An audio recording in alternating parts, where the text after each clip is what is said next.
Hi, y'all, and welcome to Women of a Particular Age podcast, where we discuss women's views, life lessons, and a little bit of sugar honey iced tea. Y'all, how are you guys doing? I am tired. It's been a week and a weekend. I hope y'all's was better than mine. It wasn't bad. It's just a lot of things going on, a lot of moving parts. So listen, before we get started, please like, share, and subscribe jollystudios at gmail.com, www.jollystudios.com. So before we get started, let's start the intro. We'll come back and we'll talk about it.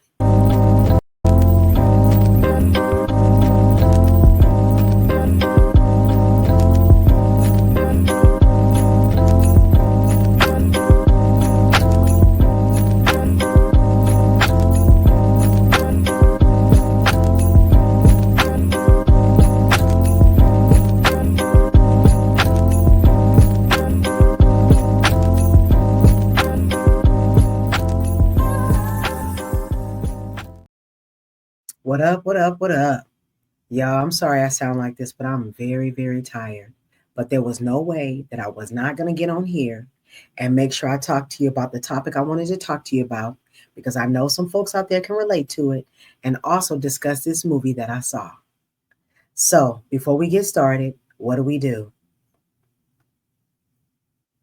I'm getting real good with this Kool-Aid and this juice, y'all. And sometimes water.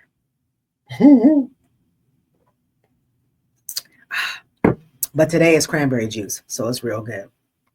All right, so you guys, as I continue on my journey, trying to become my better self or my best self, and I also have friends that I talk to that are on their journey as well.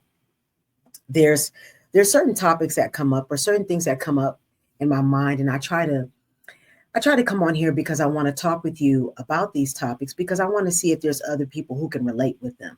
So it's not really about me. I mean, it is me talking about me, but I want to see other people who are relating to the things that I'm going through. Okay. So today's topic is one foot in, one foot out. I bet you guys are saying, what does that mean? What does that mean? One foot in, one foot out. Well, I guess what it means is, what am I doing now that I didn't do then? That's what that means. So let's talk about it. So on my journey, I noticed that I feel so happy and I'm so free now. And I wanted to talk about why. And I know why, because I don't have one foot in, one foot out. And let's talk about some of the things that I did that identified with me having one foot in, one foot out, which is taking out time for God. Yes, I went to church, always pay my tithe, but I didn't always take out time for God. You know, you that person where you're always asking God for things, but you're never giving of your time. I didn't do that all the time. And I'm not going to blame it on it. I was running around doing things because we all know that if we want to take out time to do something, we'll do it. And I didn't do it. So I'm just going to be honest with you. I didn't do it. I wasn't doing it enough. And I felt like that was always a part of the relationship that felt weak for me. Not that God wasn't there for me. I wasn't there for him. I wasn't allowing him to have that closeness with me. And that's my fault because the Bible's here. He's knocking at the door. He always wants you to come in. But guess what? You got to open it. So I wasn't always doing that. But now I feel like I'm making sure to take out time for God, whether it's me praying or meditating. Of course, like I told you, I pay my tithes because I feel like that's important. I try to, I'm always testifying, and I'll be talking about that in some of my other podcasts to come. And I'm making sure I take out time for other people, my friends, just like my friend Shani, who I just did a podcast with, which you'll see tomorrow. All right. So the next thing I'm doing now is I have a consistent prayer life, meaning that I'm making sure to lean on him. I get up in the morning, early in the morning, open my Bible around 6:30 in the morning. I read for about 30, 40 minutes, and I make sure to do that every day. And I notice that when I do that, my day seems to go a lot better. I notice that when I'm praying and I'm really praying, like getting into the spirit praying, my day seems to go a lot better. Even if there's some bad things that go on, I just seem to be a little bit more happier about it. And I seem like I can deal with things a little bit better. So I'm happy that I'm doing that. Now, my next part is I'm making sure to be more intentional about my journey, which includes praying, meditating, and focusing on Him. Even though I'm on here and I'm a social media influencer, a Gen Xer media influencer, I don't let this control my life. I make sure that God is first. That's the reason why you see me on here talking. I could be on here talking about a whole bunch of different things, but because God has put it in my spirit to share this with you and hoping that people will share back with me, that's the reason why I'm doing it. I just want you to know that I don't know where this journey is going to go. I'm not one of these people where I'm on here, oh my God, I hope I'm going to make money. And I would like to do that. I would like this to become something. But I also know that God has blessed me with a good job. I have a great retirement. And if it doesn't, and me and Heather just continue to have fun, I'm going to continue to have fun with it. And I'm okay with that as well. Okay. And my last but not least is casting your cares and actually allowing God to lead. You guys, I'm a person that is used to getting up and going and doing it my way. Okay. I'm Usher, my way. But now I don't do that anymore. I make sure to pray to God before I do something. I really do. I didn't used to do that before. Before, I used to pray to God and say, okay, God, I want you to handle it. And then you guys know how it is. I'm hoping some people know how it is, where you pray to God, you ask Him to do it, and then you take it back. No, He can't do it. I'm going to do it. I used to do that all the time, but I'm no longer doing that anymore. Now I'm actually trusting God to go in front and be in my behalf and actually taking care of these things. And you know what? It just seems like it's just less stress on me. So now I just don't worry about stuff like that anymore. Now, like last week, now I do get heated because you know I get heated. I'm a regular person. Things happen.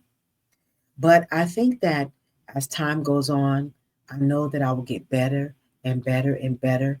And then there's going to be times where things are just going to roll off my back because I'm going to just know automatically, God got this.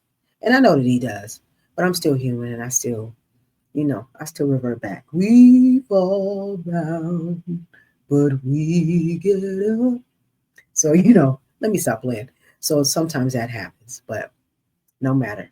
I know that God got it. And I know that God has you. So if you guys ever had this where you had one foot in, one foot out, where you're going to church, you're doing stuff, but you're not really doing everything you're supposed to, put in the comments, say, hey, Tara, that was me. It wasn't just you. Because I know for a fact it was me. I'm not saying it wasn't other people, but I just want to get on here and talk with you about some of the things that I used to do that I don't do anymore. So let's talk about the movie. I couldn't wait to get on here and talk to you guys about this movie. This movie was a trip.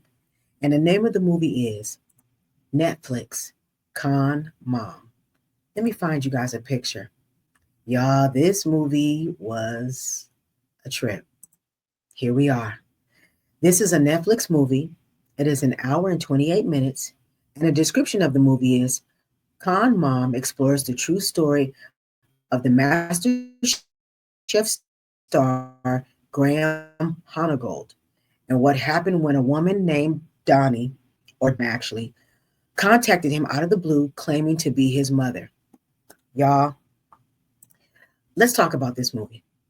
This movie was, in my opinion, it was intriguing, but it was saddening. This master chef, which is Graham Honegold, and he's actually a pastry chef. He's a world-renowned pastry chef.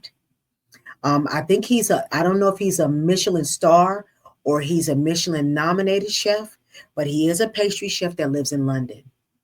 And he's a young man that's been through a lot of hard times in his life. His mother wasn't in his life. His father was, but he was an alcoholic, and really, he treated him, he abused him really badly. And after 45 years of having this wonderful life, becoming a pastry chef, end up having a partner, her name was Heather, and having a baby, this lady pops up after 45 years and states, "Hey, guess what? I'm your mother." Now that's where the story begins, because he finds out they do the paternity test and find out that she's 99% his mom. So it is his mother, and he's excited about it. But keep this in mind, you guys, because this man went through a lot of trauma when he was growing up, he goes in hard in loving this woman, only but to find out that his mother is a con artist. All through this movie, she is deceptive to his friends, his family, and even this man's partner. And because he goes all in, loving on his mom, at the end of this movie, him and his partner end up separating. You guys got to see this movie. It's really saddening because this lady comes in, she takes advantage of his heart, only but to play on him. And then she disappears after spending all this time with him and his family, loving on him, saying that she has all this money that she doesn't, conning him. She ends up disappearing. And then she calls him back one day and says, "Hey, I'm sorry I dogged you out." But it was what it was. You guys, go check this movie out. It's to me, it was really heartbreaking because he really wanted a mom. And the unfortunate part is, yes, it was his real mom, but y'all, she really wasn't a mom. And it was saddening. So you might want to see it. I liked it. It was really good. It's not long. Once again, it's an hour and 28 minutes, but it's going to show you how people don't care about being dishonest to people, conning people. And she didn't care that she was his mother. She didn't care. She used him, got money from him, and took up a lot of his time, which ruined his life. And now he's no longer has his partner. He no longer has his son with him. And the only thing that he does have is his close friends. So if you guys want to see something that will pull at your heartstrings, but then you'll be intrigued, like, wow, this lady came in and she had so much charisma that everybody trusted her and liked her, only but to find out that all of this was a lie. I think this will be the movie for you. I think that you'll like it. So listen, folks, before we leave, please like, share, and subscribe. www.jollystudios.com, jollystudios@gmail.com. I am so sorry that my energy is low, but I'm really, really tired. I'm really tired. But I promise when I come back next week, I will have it together. I promise I will have it together. So look, y'all, thank you so much for coming in and joining me. I always appreciate you guys because once again, you guys don't have to hook up with me and Heather, but a lot of you guys do.